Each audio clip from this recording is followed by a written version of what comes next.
وأحسن منك لم تر قط عيني، وأجمل منك لم تلد النساء.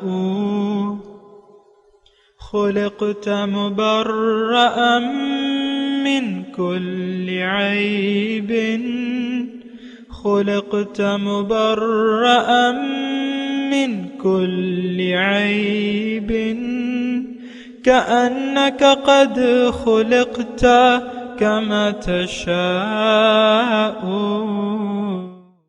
كتاب أنزلناه إليك مبارك ليدبروا آياته وليتذكر أولو الألباب. یہ کتاب برکت والی ہے جسے ہم نے آپ کی طرف نازل فرمایا ہے تاکہ دانش مند لوگ اس کی آیتوں میں غور و فکر کریں اور نصیحت حاصل کریں۔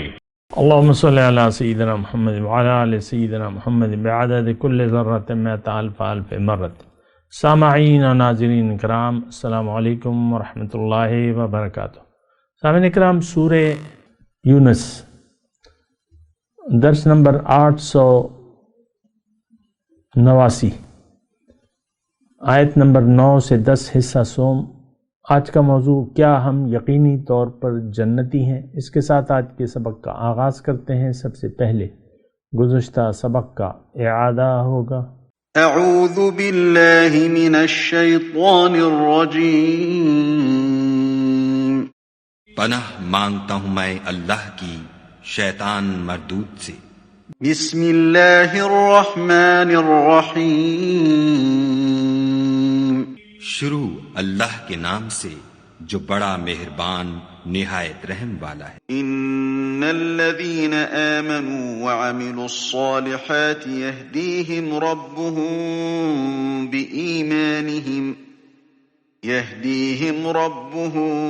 بإيمانهم تجري من تحتهم الأنهار في جنات النعيم۔ اور جو لوگ ایمان لائے اور نیک کام کرتے رہے، ان کو پروردگار ان کے ایمان کی وجہ سے ایسے محلوں کی راہ دکھائے گا کہ ان کے نیچے نعمت کے باغوں میں نہریں بہ رہی ہوں گی۔ دعواهم فيها سبحانك اللهم وتحيتهم فيها سلام وآخر دعواهم أن الحمد لله رب العالمين۔ جب وہ ان میں ان کی نعمتوں کو دیکھیں گے تو بے ساختہ کہیں گے سبحان اللہ، اور آپس میں ان کی دعا سلام علیکم ہوگی، اور ان کا آخری قول یہ ہوگا کہ خدائے رب العالمین کی حمد اور اس کا شکر ہے۔ سامعین اکرام، سورہ یونس آیت نمبر 9۔ ان الذین آمنوا وعملوا الصالحات، بے شک وہ لوگ جو ایمان لائے اور عمل صالح کیا، یہدیہم ربہم بایمانہم، ان کو اللہ تعالیٰ ان کا رب راستہ بتائے گا ان کے ایمان کے سبب۔ تجری من تحتہم الانہار، بہتی ہوں گی ان کے ضمن میں نہریں، فی جنات النعیم، نعمتوں والی جنت میں۔ دعواہم فیہا سبحانک اللہم، ان کا دعویٰ اس میں، یعنی ان کا کلام یہ ہوگا کہ اللہ پاک ہے، سبحانک اللہم، اللہ پاک ہے، وتحیتہم فیہا سلام، اور ان کا باہمی تحفہ جو ہے وہ سلام ہوگا۔ وآخر دعواہم ان الحمد للہ رب العالمین، اور ان کی ملاقات کا خاتمہ الحمد للہ رب العالمین پر ہوگا۔ سامعین کرام، ایمان والے اور دوزخ والے، اس کا یعنی اگر آپ دیکھیں یہ تمام جو ہم نے آیات پڑھی ہیں، آیت نمبر 7 اور 8 اور 9، یہ جو ہم پڑھ رہے ہیں، اس میں جو 7 نمبر آیت ہے اس میں اصحاب النار کا تذکرہ ہے۔ یہ بات اصل میں اس لیے تھوڑا سا بڑھا رہا ہوں کہ یہ عین ہمارے حالات کے مطابق ہے، یا تو ہمیں اللہ تعالیٰ کی ملاقات کی امید ہے یا نہیں ہے، اور عمومی طور پہ ہم سب اس بات میں یقین نہیں رکھتے کہ ہماری ملاقات اللہ تعالیٰ سے ہونے والی ہے، اور ایک دن ایسا ہوگا، بلکہ کل ایسا ہوگا۔ آج تو دیکھیں دنیا ہے، کل ایسا ہوگا کہ ہم اللہ کے حضور میں دربار میں کھڑے ہوں گے۔ تو یہ مطلب آپ کو میں صرف یہ بات کہہ رہا ہوں کہ آپ ان دونوں گروہوں میں سے ایک گروہ میں ضرور شامل ہیں۔ اللہ تعالیٰ نے قرآن میں فرمایا لا یستوی اصحاب النار و اصحاب الجنہ اصحاب الجنت هم الفائزون، کہ برابر نہیں ہے آگ والے اور جنت والے۔ جنت والے جو ہیں وہ کامیاب ہوں گے۔ اور میں آپ کو دیکھیں، میں یہاں جو بیٹھا ہوں اور یہ بات چیت کر رہا ہوں تو میرا مقصد ہرگز یہ نہیں ہے کہ جلدی جلدی آپ کو قرآن پاک کی ترجمہ بتا دوں یا جو تفسیر ہے بس بتا کے فارغ ہو جاؤں، ایسی بات نہیں ہے۔ نصیحت کے لیے میں یہاں بیٹھا ہوں، اپنے آپ کو بھی نصیحت کر رہا ہوں اور آپ کو بھی نصیحت کر رہا ہوں کہ آپ ایسا کریں کہ آپ جنت والے بن جائیں۔ اور دیکھیں، جنتی بننا اور دوزخی بننا یہ آپ کا اپنا فیصلہ ہے، اور یہ فیصلہ دنیا میں ہوگا، یہ بات بھی نوٹ کر لیں۔ اللہ تعالیٰ جیسا کہ میں نے آیت کریمہ پڑھی آپ کے سامنے کہ لا یستوی اصحاب الجنت لا یستوی اصحاب النار و اصحاب الجنہ اصحاب الجنت هم الفائزون، کہ برابر نہیں ہے جنت والے اور دوزخ والے، آگ والے، اور جنت والے جو ہیں وہ کامیاب ہوں گے۔ اور دیکھیں، ہم تو یعنی زندگی دنیا کے خیال میں گزار رہے ہیں، اللہ کی یاد سے ہمارے دل غافل ہیں۔ جنت، آخرت، قبر، اس پر ہمیں کوئی بھروسہ نہیں ہے، یقین بھی نہیں ہے، شک بھی نہیں ہے کہ یہ ہوگا، یہ شک بھی نہیں ہے۔ ہمیں یقین ہے کہ بس یہی دنیا ہے، اور یہ کافرانہ خیال ہے، اور کافر کا یہ خیال جو ہے قرآن میں ہے وَقَالُوا إِنْ هِيَ إِلَّا حَيَاتُنَا الدُّنْيَا نَمُوتُ وَنَحْيَا، یہ کہتے ہیں کہ بس یہی دنیا کی زندگی ہے، ہم جی رہے ہیں، مر رہے ہیں، اس کے علاوہ کچھ نہیں ہے، اور دوبارہ زندہ ہونا نہیں ہے۔ یہ کافرانہ خیال ہے۔ اور دیکھیں، یہ جو آیت نمبر 7 ہم نے پڑھی ہے، اس میں بھی میں نے آپ کو کہا ہے کہ اس میں کافر، مسلمان، مشرک، منافق، اس کا کوئی نام ہی نہیں ہے۔ اس میں صفات کا تذکرہ ہے، ایک رویے کا تذکرہ ہے، ایک یقین کا تذکرہ ہے۔ آیت نمبر 7 میں جو لوگ بیان ہو رہے ہیں وہ اصحاب النار ہیں، اولئک مأواہم النار، یہ بات نوٹ کر لیں۔ اچھا، یہ اصحاب النار کی صفت یہ ہے کہ یہ ایک تو اللہ کی ملاقات کا ان کو کوئی نہ خیال ہے، نہ یقین ہے، نہ امید ہے، نہ شوق ہے، نہ تڑپ ہے۔ یہ دنیا کے لیے جی رہے ہیں، دنیا ہی کی زندگی پر یہ راضی ہو گئے اور اس پر مطمئن بھی ہیں، اور ہماری نشانیوں سے غافل ہیں۔ یہ جہنمی ہے۔ یہ دیکھیں، مجھے احساس تو ہو رہا ہے کہ اللہ تعالیٰ نے جو یہ چیزیں بیان کی ہیں اس کا ہم پہ کوئی اثر ہونا نہیں ہے، کیونکہ ہم یعنی بچپن سے ایسے ماحول میں پیدا ہوئے ہیں جو اصحاب النار ہیں، جو دوزخ والے ہیں، جو دنیا والے ہیں، ان کو اللہ کی ملاقات کی کوئی امید نہیں ہے۔ دیکھیں، میں صاف طور پہ اگر ہم اصحاب الجنہ ہوتے یا ایمان والے ہوتے تو آج دنیا میں ہماری یہ حالت نہیں ہوتی۔ آج میں آپ کو یہ کہتا ہوں کہ آج دنیا میں مومن موجود نہیں ہے۔ مومن موجود ہوتا تو وہ غالب ہوتا۔ اپنے آپ کو دھوکہ دینے کی کوشش نہ کریں، خواہ اپنے آپ کو خوش فہمی میں نہ ڈالیں کہ میں مسلمان ہوں، میں نے کلمہ پڑھا ہوا ہے، میں نمازیں پڑھ رہا ہوں، میں ہر سال حج اور عمرہ کرتا ہوں۔ تو یہ ایک دھوکہ ہے جو ہمیں لگا ہوا ہے، اسلام کا دھوکہ ہے۔ حقیقت میں ایمان ہمارے دل میں نہیں ہے۔ دیکھیں، صاف بات کہہ رہا ہوں، ہم ایک جیسے ماحول میں ہم پیدا ہوتے ہیں، پلے بڑھتے ہیں، بس اسی میں رج بس جاتے ہیں۔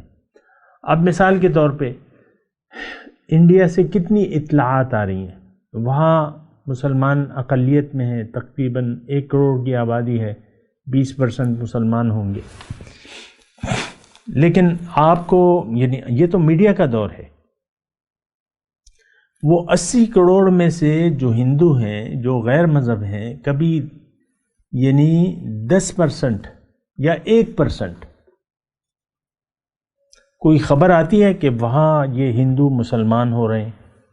1% روزانہ، چلے 10% مہینے میں لگا لیں، روزانہ کی بات چھوڑیں، نہیں ایسا نہیں ہو رہا۔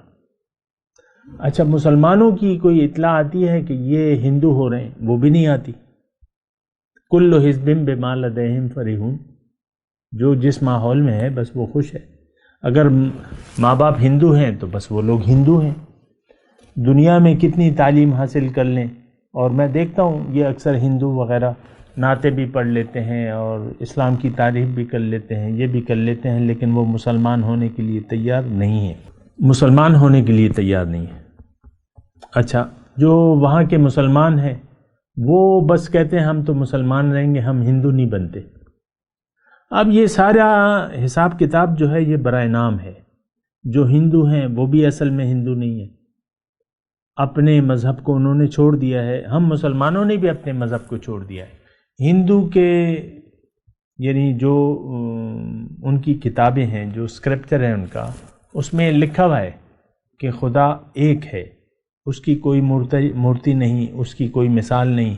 پھر حضور صلی اللہ علیہ وسلم کے بارے میں پیشن گوئیاں موجود ہیں، ان کا نام موجود ہے، ان کے والد کا نام موجود ہے انہی کی کتابوں میں، لیکن ان کو اپنی کتابوں سے کیا واسطہ؟ ہندوؤں کو اپنی جو کتابیں ہیں یا جو اس میں توحید کی بات ہو رہی ہے ان سے ان کا کیا واسطہ؟ ہم مسلمان ہیں، برائے نام مسلمان ہیں، ہمیں بھی توحید کی بات ہو رہی ہے، حضور صلی اللہ علیہ وسلم کی دعوت کی بات ہو رہی ہے، جس مقصد کے لیے وہ بھجوائے گئے ہیں اس کو اللہ تعالیٰ بیان فرما رہے ہیں، لیکن ہمیں اس سے کیا واسطہ؟ آج جو معاشرہ ہے، جس معاشرے میں ہم رہ رہے ہیں، تو ہمیں اسلام کی حقیقت سے ہمارا کیا سروکار؟ اس بات پہ تو آپ سوچیں نا، کبھی آپ نے اسلام کی حقیقت پر سوچا ہے؟ کبھی آپ کے نصاب تعلیم میں یا پرچوں میں یہ سوال آیا ہے کہ اسلام کی حقیقت بیان کریں؟ کبھی یہ سوال آپ کے اسلامیات کے پرچوں میں آیا ہے کہ حضور صلی اللہ علیہ وسلم کس لیے آئے تھے، کیا دعوت پیش کی؟ یہ سوال نہیں آیا ہوا۔ قرآن کی حقیقت کیا ہے، یہ سوال نہ سوال آتا ہے نہ جواب ہمیں معلوم ہے۔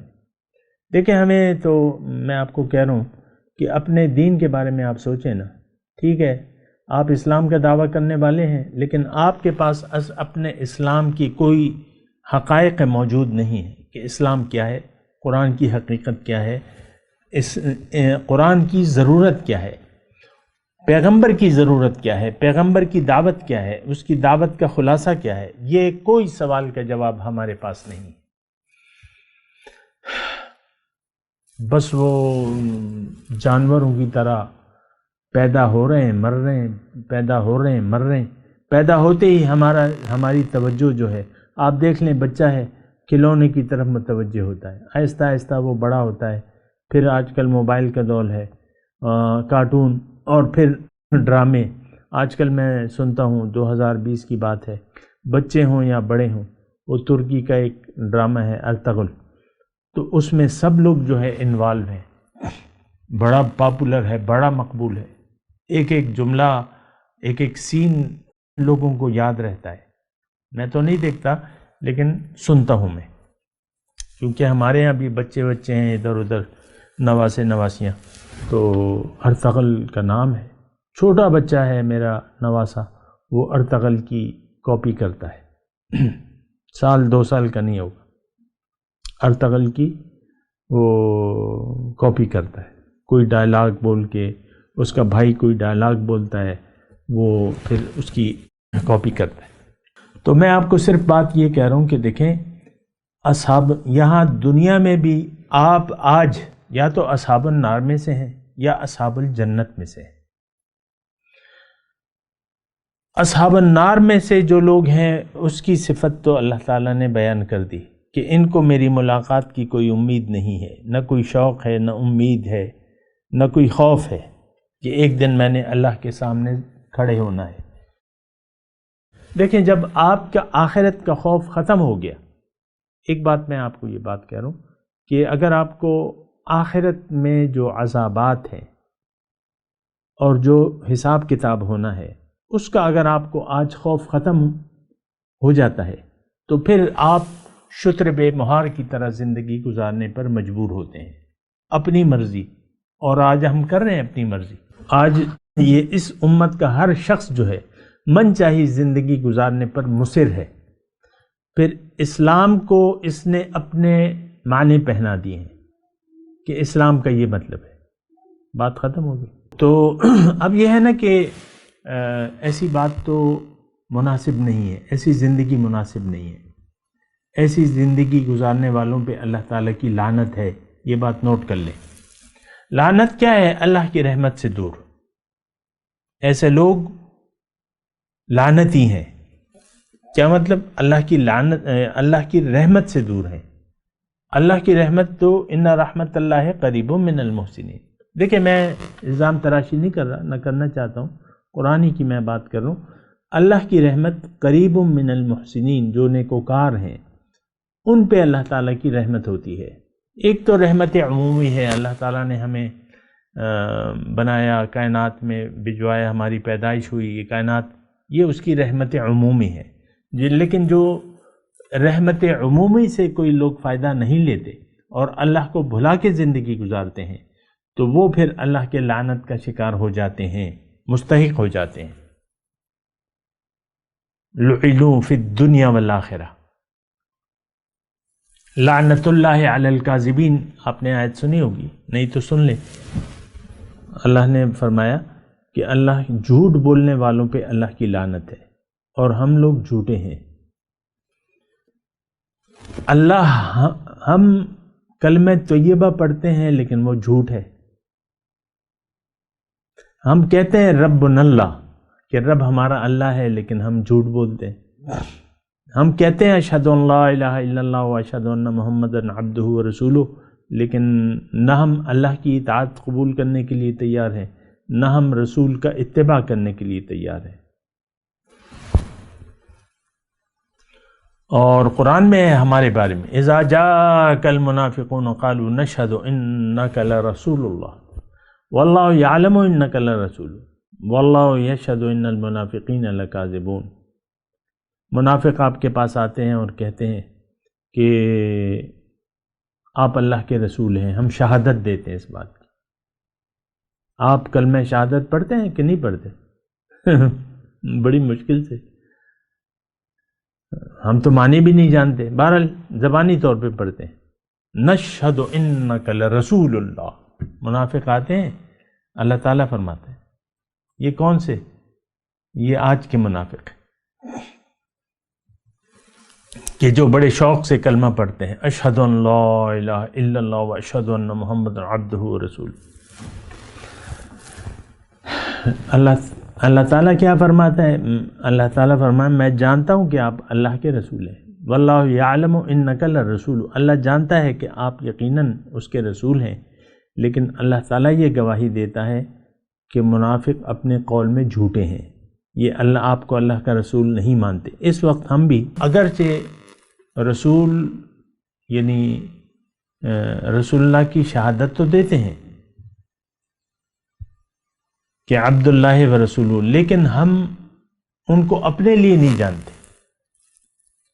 دیکھیں، رسول تو ہمارے لیے ہے ذاتی طور پہ، اگر آپ اس بات کو محسوس کریں، رسول کی ذات میری اپنی ذات کے لیے ہے سب سے پہلے، اور مجھے اللہ کا حکم ہے کہ تم اپنے آپ کو آگ سے بچا لو اور اپنے گھر والوں کو بچا لو آگ سے، قوا انفسکم واہلیکم نارا۔ تو رسول کی ذات تو سب سے پہلے میرے لیے ہے۔ میں نے رسول آئے لوگوں کو رحمت للعالمین بن کے، تاکہ لتخرج الناس من الظلمات الی النور، کہ لوگوں کو تاریکیوں سے روشنی کی طرف لے جائیں۔ تو میں تاریکی میں ہوں، ہر انسان تاریکی میں ہے، رسول روشنی کا مینار ہے، سراجم منیر ہے، وہ اس لیے آئے ہیں کہ ہمیں روشنی دیں، روشنی کے بارے میں بتائیں، ہمیں روشن منزل کی طرف لے جائیں اللہ۔ لیکن ہم اس وقت کے جو مسلمان ہیں وہ ہم ان کی ذات کو جھٹلا رہے ہیں۔ یہ بات میں واضح طور پہ آپ کو کہہ رہا ہوں کہ اس وقت ہم رسول صلی اللہ علیہ وسلم کی ذات کو عملی طور پہ نہ تو جانتے ہیں، اور عملی طور پہ ان کا پیغام ہم جھٹلا رہے ہیں عملی طور پہ۔ تو مثال کے طور پہ ایک مریض ہے، وہ ایک ڈاکٹر کے پاس جاتا ہے، ڈاکٹر نسخہ لکھ دیتا ہے، اور بظاہر مریض پیسے بھی دے دیتا ہے، فیس ٹیسٹ وغیرہ سب کچھ ہو جاتا ہے، لیکن جب نسخہ ملتا ہے اس میں سارا پرہیز وغیرہ ڈاکٹر بتا دیتا ہے، دوائیاں لکھ دیتا ہے، لیکن وہ ایک خوبصورت لفافے میں اس کو بند کر کے رکھ دیتا ہے، اور گھر والوں کو کہتا ہے یہ میرا نسخہ ہے اور یہ، لیکن وہ نسخے کی جو دوائیاں ہیں نہ پرہیز کرتا ہے، نہ دوا لیتا ہے، نہ استعمال کرتا ہے۔ تو یہ دراصل وہ ڈاکٹر کو جھٹلا رہا ہے اور اپنی بیماری کو مزید بڑھا رہا ہے۔ دیکھیں قرآن جو ہے وہ نسخہ کیمیا ہے، نسخہ شفا ہے، یہ شفاء للناس، شفاء لما فی الصدور، جو سینوں میں ہمارے امراض ہیں، لیکن ہم اپنے آپ کو مریض تو نہیں سمجھتے۔ ہر شخص ہم میں سے اپنے آپ کو علامہ کہتا ہے، آپ دیکھ لیں اپنی اپنی جگہ ہم سب اپنے آپ کو علامہ کہتے ہیں کہ بھئی دین کی جو ہم سمجھے ہیں بس وہی سمجھ ہے، اس کے علاوہ کوئی اگر ہمیں سمجھائے تو ہم سمجھنے کے لیے تیار نہیں ہیں۔ تو بات یہ ہے کہ ہم عملی طور پہ جھٹلا رہے ہیں، لیکن یہاں جو ہم آیات پڑھ رہے ہیں، میں اپنے مضمون کی طرف آتا ہوں کہ ان الذین آمنوا وعملوا الصالحات، جو جنہوں نے یقین کر لیا اللہ کے پیغام پر اور رسول کی دعوت پر، اور اس کے مطابق اپنی زندگی بنا لی۔ عمل صالحات کا مطلب میں کہہ رہا ہوں کہ اس دعوت کو قبول کر کے اپنی زندگی اس کے مطابق ڈھال لی، اللہ کو منزل بنا لیا، اپنا رخ اللہ کی طرف پھیر لیا، قرآن کی ہدایت اور رسول کے طریقے کے مطابق اللہ کے راستے پر یہ چل پڑا۔ اب اس کا یہ یقین اس کو جنت تک پہنچائے گا، یہدیہم ربہم بایمانہم۔ تو بہت بڑی بات ہے اور بہت آسان بات ہے، صرف دیکھیں نیت بدلنے کی ضرورت ہے، رخ بدلنے کی ضرورت ہے۔ اس وقت اگر اسلام پر عمل ہم مشکل سمجھتے ہیں، شریعت پر عمل ہم مشکل سمجھتے ہیں، یا نفس پہ قابو پانا مشکل سمجھتے ہیں، تو اس کی وجہ یہ ہے کہ ہم مخلص نہیں ہیں، ہمارا رخ اللہ کی طرف نہیں ہے، ہمارا رخ دنیا کی طرف ہے، ہمارا یقین دنیا پر ہے، اللہ کی ملاقات پر ہمیں کوئی یقین نہ ہے، نہ کرنا چاہتے ہیں۔ یہ بات بھی بڑی تکلیف دہ بات ہے نا، یقین نہیں ہے تو تم یقین حاصل کرو، اس کا میں نے آپ کو طریقہ بتا دیا۔ بہرحال اگر ایسا نہیں ہے کہ آپ کا نہ ایمان ہے نہ عمل صالح ہے، دیکھیں ایمان پہلے زیادہ ضروری ہے، یقین سے عمل بنتا ہے۔ میں نے آپ کو کہا تھا گزشتہ درس میں کہ سب سے پہلے آپ کو یعنی نیت کرنی ہوگی، ایک یقین کرنا ہوگا، پھر آپ کو نیت بنانی ہوگی۔ یقین آپ کو آخرت پر کرنا ہوگا کہ انا للہ و انا الیہ راجعون، کہ میں تو اللہ کا ہوں اور دنیا میں اللہ کی ملاقات کی تیاری کے لیے آیا ہوں، اور پھر میں نے کچھ دنوں بعد واپس جانا ہے اللہ تعالیٰ کے پاس، یہ یقین۔ پھر اس کے بعد آپ اپنا رخ پھیر لیں، نیت بنا لیں کہ میں نے جنت میں جانا ہے، مجھے جنت چاہیے، جنت میں میری مقصود ہے، جنت میں میرا محبوب ہے، محبوب کی ملاقات ہے، محبوب کا دیدار ہے اور محبوب کا تقرب ہے، تو میں نے تو جنت میں جانا ہے۔ یہ آپ یہاں پہ آپ نے جنت کی سیٹنگ یہاں دنیا میں کرنی ہے، ایسا میں نکلا۔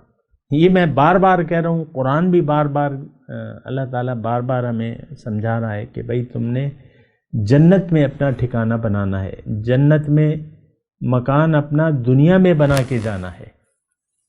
وہاں کوئی مکان نہیں ہے، نہ وہاں آگ ہے، نہ جنت ہے، نہ دوزخ ہے.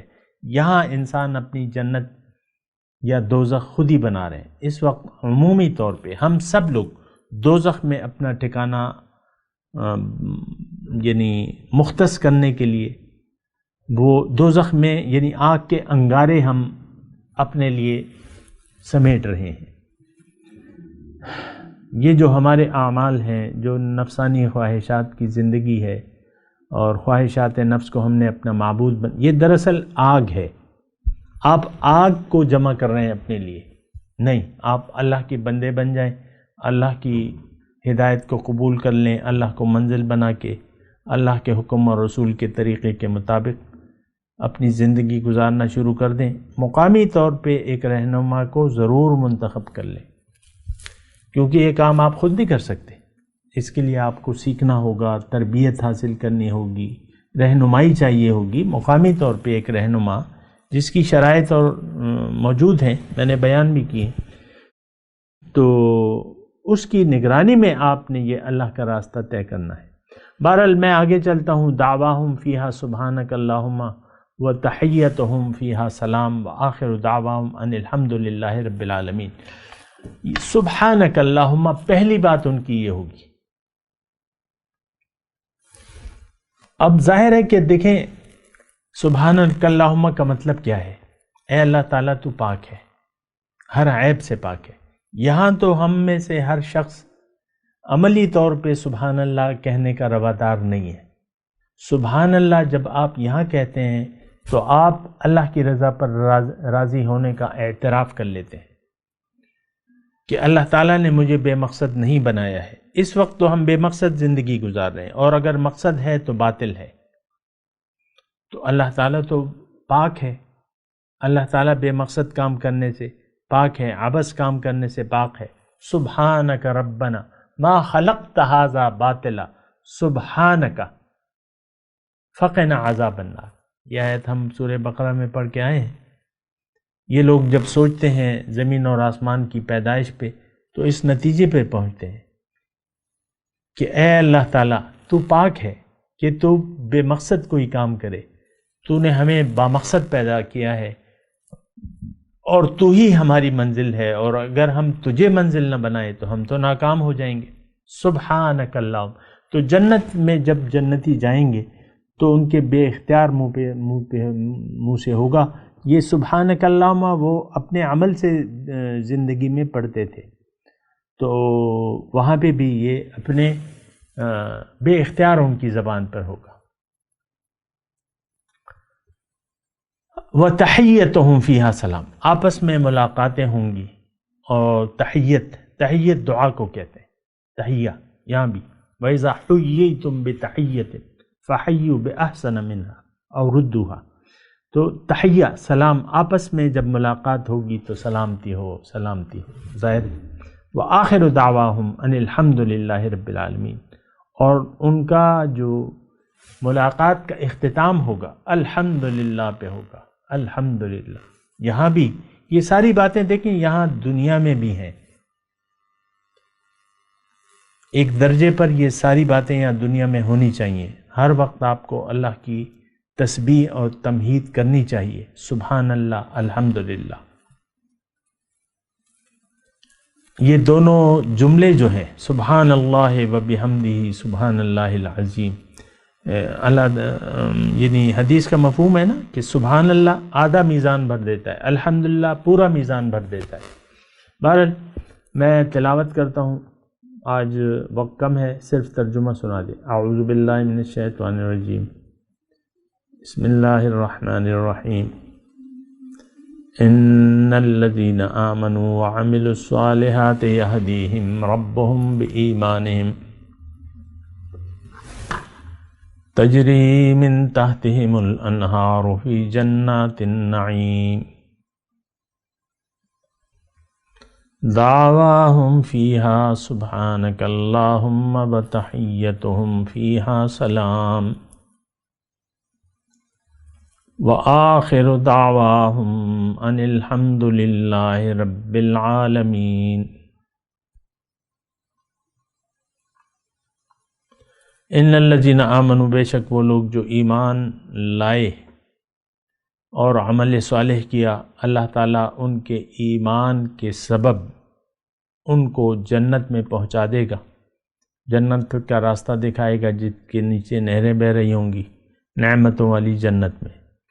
ان کا پہلا جملہ جو ہے آپس میں جب ملاقات کریں گے تو سبحانک اللہ، سبحان اللہ ہوگا، وتحیتہم فیہا سلام، ان کی دعا جو ہے باہمی دعا وہ سلام ہوگی، اور جب ملاقات ختم ہوگی تو الحمدللہ رب العالمین پر ختم کریں گے۔ اب ان آیت کی تلاوت اور ترجمہ۔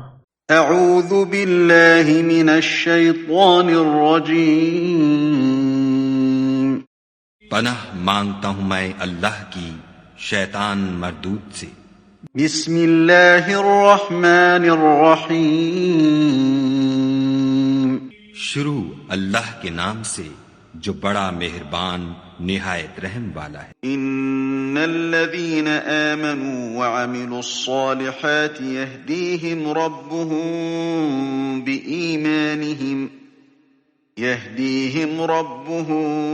بإيمانهم تجري من تحتهم الأنهار في جنات النعيم۔ اور جو لوگ ایمان لائے اور نیک کام کرتے رہے ان کو پروردگار ان کے ایمان کی وجہ سے ایسے محلوں کی راہ دکھائے گا کہ ان کے نیچے نعمت کے باغوں میں نہریں بہہ رہی ہوں گی۔ دعواهم فيها سبحانك اللهم وتحيتهم فيها سلام وآخر دعواهم ان الحمد لله رب العالمين۔ جب وہ ان میں ان کی نعمتوں کو دیکھیں گے تو بے ساختہ کہیں گے سبحان اللہ، اور آپس میں ان کی دعا سلام علیکم ہوگی، اور ان کا آخری قول یہ ہوگا کہ خدا رب العالمین کی حمد اور اس کا شکر ہے۔ اس کے ساتھ ہی سامعین اکرام آج کے درس کا وقت اختتام کو پہنچا۔ انشاءاللہ اگلے درس میں ملاقات ہوگی۔ وآخر دعوانا ان الحمد للہ رب العالمین، والسلام علیکم ورحمۃ اللہ وبرکاتہ۔ مولایا صلی وسلم دائما ابدا علی حبیبک خیر الخلق کلہم۔